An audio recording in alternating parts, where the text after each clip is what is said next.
Okay, so today we're talking about something that is about to completely change the way you think about cars forever. Not in a, oh, that's interesting kind of way, but in a, wait, I never thought about it that way kind of way. Because right now, three of the most powerful tech companies on the planet, Apple, Xiaomi, and Huawei, are quietly turning your next car into a smartphone. And most car enthusiasts have absolutely no idea it's already happening. Now look, if you're anything like most people, you probably think cars and smartphones are two completely separate things. You think your car has Apple CarPlay, maybe Android Auto, and that's about as connected as it gets. Cars are made by car companies. Ford, BMW, Toyota. Tech companies make gadgets. They're two different worlds. Always have been. But here's what nobody is telling you: that separation is already over. Because while you were busy scrolling through your feed, Xiaomi built a car from scratch in just 3 years. And it outperformed a Porsche. A Porsche. Let that sink in. And Apple? Oh yeah, they've been secretly pouring billions into automotive technology. Huawei, banned from selling phones in the West, has pivoted so hard into cars that they're now the most feared name in the Chinese automotive industry. This isn't a future prediction. This is happening right now. Now, why should you trust what I'm about to tell you? Because this channel covers the stories behind the car industry, the power moves, the moments that change everything, and what's happening right now between these three tech giants and traditional car companies. It's the biggest automotive power shift since Henry Ford. So here's what we're breaking down today. First, how Xiaomi built a Porsche killer in 3 years. Then why your next car will be a subscription service where you pay monthly for horsepower. And finally, how your phone and car merge into one ecosystem. That second one? Oh yeah, it's going to make you genuinely angry. Let's get into it. Let's start with the story that broke the internet in the car world. In 2021, Xiaomi CEO Lei Jun stood up and said, "We're building a car." The reaction? Laughter. Literally, laughter. Industry veterans said it takes 5 to 7 years minimum to develop a proper car. Even Tesla took years to get the Model S right. Xiaomi, a phone company, in 3 years? Yeah, sure, buddy. Oh, but then March 2024 happened. Lei Jun walked onto that stage and unveiled the Xiaomi SU7, and the automotive world went dead silent. Because here's what this phone company's car actually delivered: 0 to 100 kilometers per hour in just 2.78 seconds, range of over 800 kilometers on a single charge, starting price of just $30,000. The Porsche Taycan starts at over $100,000 and does 0 to 100 in around 2.8 seconds. Xiaomi matched it for 30 grand.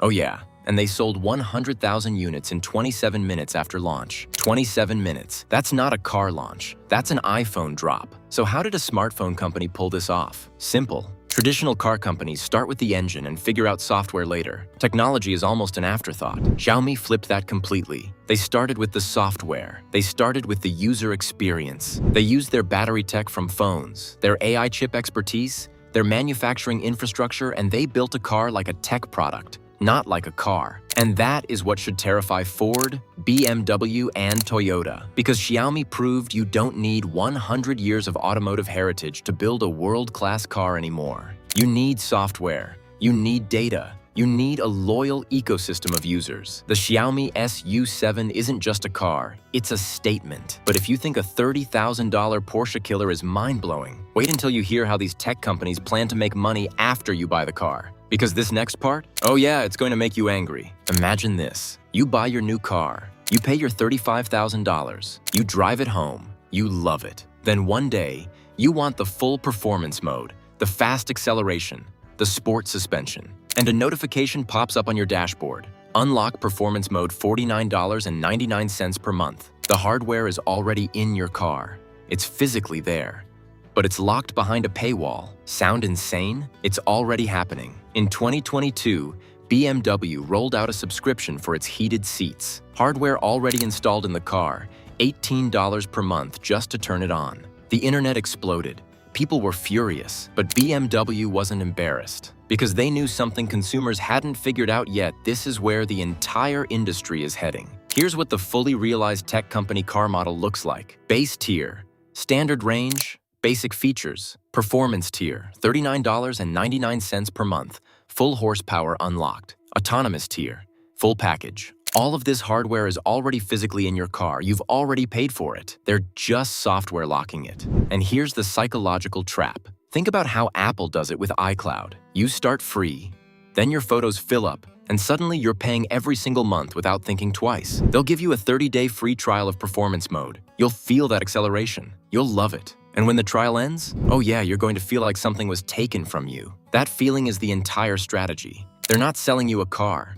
They're selling you an addiction. But here's what's wild. There's a reason millions of people will choose this model willingly. And that reason is what happens when your phone and your car become one single device. Here's where it gets really interesting. When the US government banned Huawei from the global smartphone market, most people thought that was the end. But here's what nobody tells you about what happened next. Huawei took all those billions in R&D, all those elite engineers, and pointed them at one target, the automotive industry. Oh yeah, you thought they were dead? They just changed the battlefield. And their strategy is brilliant. Unlike Xiaomi, Huawei didn't want to build cars. Instead, they decided to become the brain inside every other car, exactly like what Intel did with computers in the 90s. You didn't buy an Intel computer, you bought a Dell or HP, but it had Intel inside. That sticker meant it was good. Huawei walks into Chinese car companies and says, "You build the seats, doors, and wheels.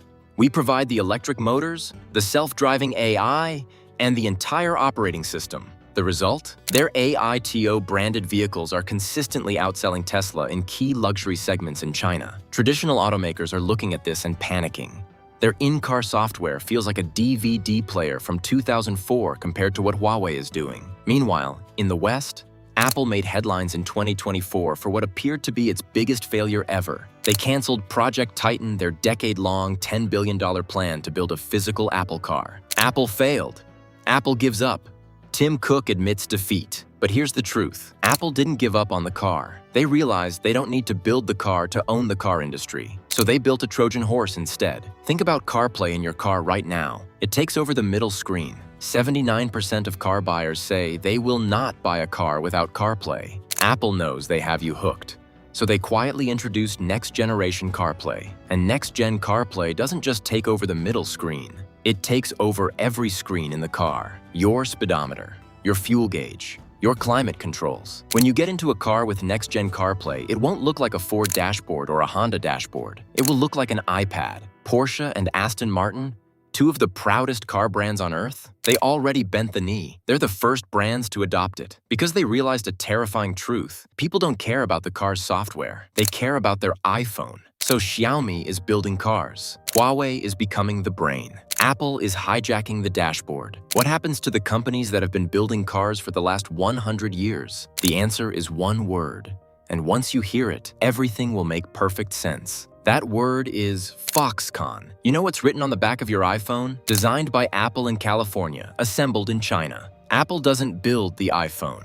Foxconn builds it. Foxconn buys the aluminum, runs the factories, deals with the supply chain, all the hard, expensive, grueling work. And they make maybe 3 to 5% profit. Apple writes the software, builds the ecosystem, and slaps their logo on it, and makes a 45% profit margin. Oh, and takes a 30% cut of every single app you ever buy. This is exactly what is about to happen to traditional car companies. They are going to become the Foxconns of the road. 5 years from now, you don't go to a Ford dealership to buy a Ford. You go online to buy an Apple car experience. Ford bent the metal. Ford built the chassis. Ford painted the doors. They make 5%. The operating system, the self-driving AI, the $49.99 monthly subscription to unlock full horsepower, that all goes straight to Apple's bank account. Traditional car companies reduced to dumb hardware, just metal shells waiting to be injected with tech company software. And the worst part? You won't even care. Because when you get in your Spotify resumes perfectly, your messages read out seamlessly. The AI drives you to work. The car disappeared. The device took over. We are watching the death of the traditional car and the birth of the ultimate mobile device. The war is already over. The tech companies won. The car companies just haven't admitted it yet. So the next time you go to buy a car, you won't be comparing engines. You'll look at the screen and ask one simple question. Does this work with my phone? Your next car is going to be an iPhone or an Android. And the craziest part? You're going to love it. Drop into the comments, are you Team Apple or Team Xiaomi for the future of cars? I want to know where you stand. Hit that subscribe button if you want the stories behind the car industry that nobody else is telling. Until next time, keep your eyes on the dashboard. I'll see you in the next one.